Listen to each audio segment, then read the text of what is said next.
Hello, नमस्कार sir. Sir, जैसे कि हम यहाँ देख रहे हैं कि ग्राउंड लेवल से लेकर सेंट्रल लेवल तक पूरा करप्शन से भरा है, जिसका आज ये रिकॉर्ड कोई भी प्रूफ नहीं है, पेपर पे इसका प्रूफ नहीं होता है कि करप्शन हुआ। क्या इसको रोकने के लिए ऐसा कोई आइडियोलॉजी या कुछ है?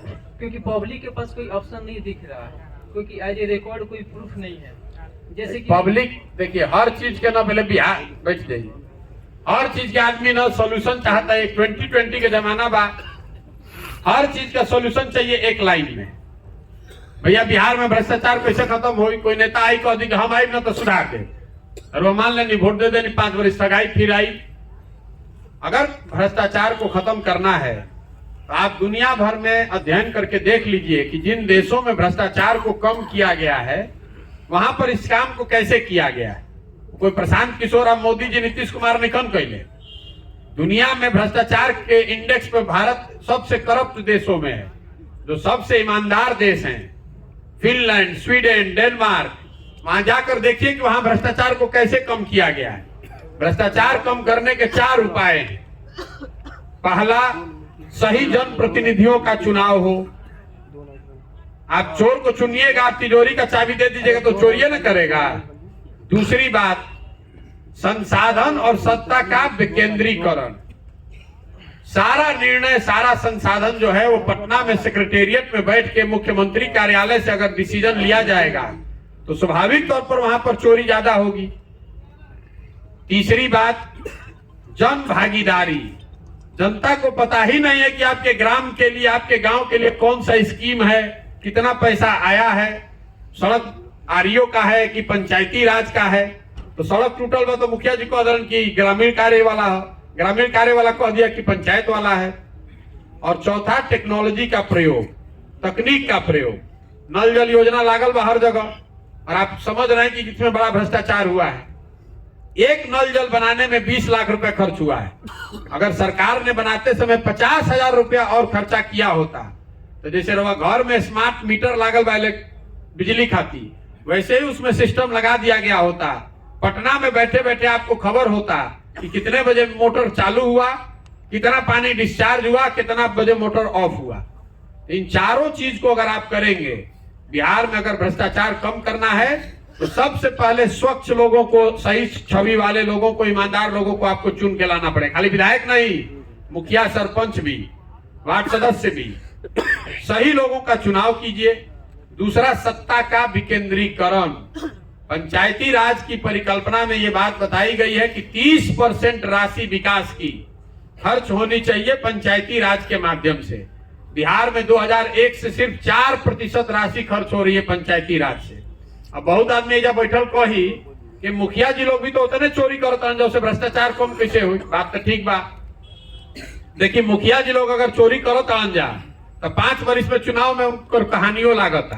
आपको अभी मैंने बताया, नल जल में चोरी हुई तो 96%, मतलब 100 में 96 को वार्ड सदस्य चुनाव हार गया। लेकिन जो वीडियो, जो कर्मचारी उसमें पैसा लिया हुआ आज भी चोरी कर रहा है। तो सत्ता और संसाधन का विकेंद्रीकरण होना चाहिए। पैसा जो है वो पंचायती राज के माध्यम से ज्यादा अगर खर्च होगा तो लोगों, और साथ में लोगों की जानकारी होगी, लोगों को पता है कि भैया 100 को इंदिरा आवास यहाँ आया है, तो कैसे मुखिया जी नहीं बांटेंगे? शुरुआती दिन में उसमें 10,000 रुपया ले सकते हैं, यही तो करेंगे। कुछ तो पैसा बंटना शुरू होगा, और अगर जन भागीदारी रहेगी तो लोगों पर दबाव भी रहेगा, और तकनीक का उपयोग होगा तो ये भी पता चलेगा कि किस पंचायत में बट रहा है, कहां पर नहीं बट रहा है। चारों चीज को जोड़कर ही, जो चीज दुनिया में पहले से प्रस्थापित है उसके लिए नया ज्ञान बनाने की जरूरत नहीं है। पहले से इन दुनिया के देशों ने दिखाया है कि कैसे भ्रष्टाचार को कम किया गया है।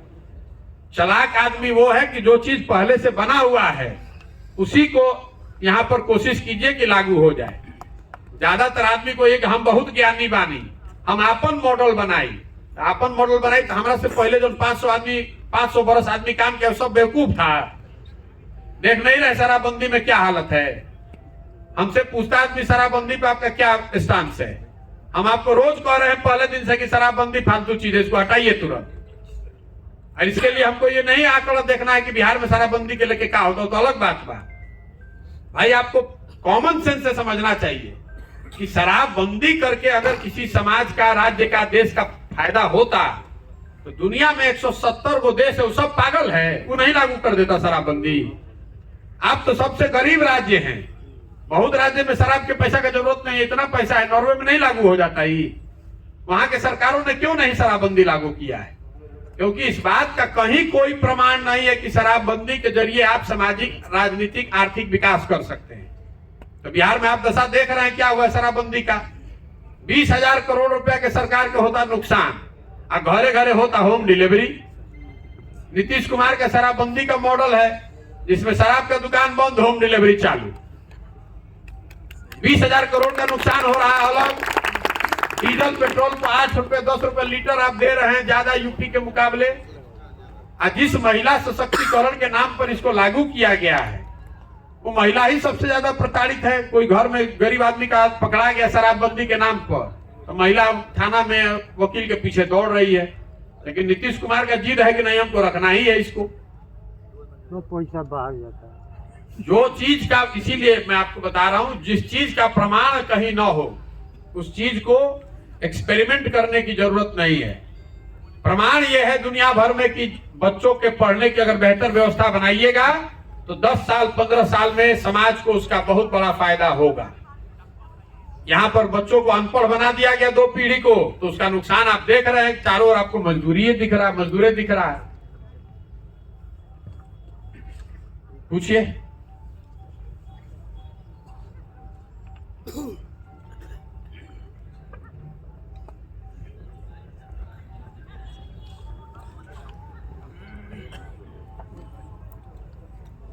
सबसे बड़ी समस्या सर ये है कि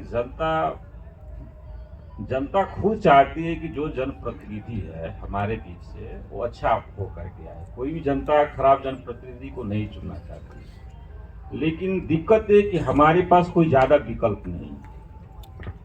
कोई 100% चोर है, तो कोई 90% है, तो कोई 80% है। अब उसी विकल्प में से जनता को चुनना है। और दूसरी चीज ये है कि जिसको हम ईमानदार समझ करके मैंने वोटिंग करते हैं उनको आगे भेजते हैं, जा करके मुझसे गाड़ी निकले, वो सभी लोग जा करके उसी जमात में फिर शामिल हो जाते हैं। जनता का इसमें कोई दोष नहीं है। हम कोई जितने आदमी है, कोई एक आदमी बताए कि कोई खराब आदमी को चुन के भेजना चाहता है, लेकिन ये हमारा दुर्भाग्य है कि जिसको हम सब अच्छा समझ कर को भेजते हैं आगे, वो जा करके फिर उसी जमात में सुनकर हमको भूल जाता है, वो अपने परिवार के बारे में सोचने लगता है। आज भी जितने भी नेता हुए हैं, कभी कभी वो गरीबों को मसीहा ही थे। सब बोलते थे कि हम आएंगे, गरीबी दूर करेंगे, रोजगार देंगे। सबने उनका सुना, सबने उनको वोट किया। अब आज देखिए कि सब जगह तो वही स्थिति है। कभी हमारे लालू जी भी थे, वहीं तो राग अलापे थे। नीतीश जी भी वहीं राग अलापे थे। भैया ऐसा है, चाहना एक बात है।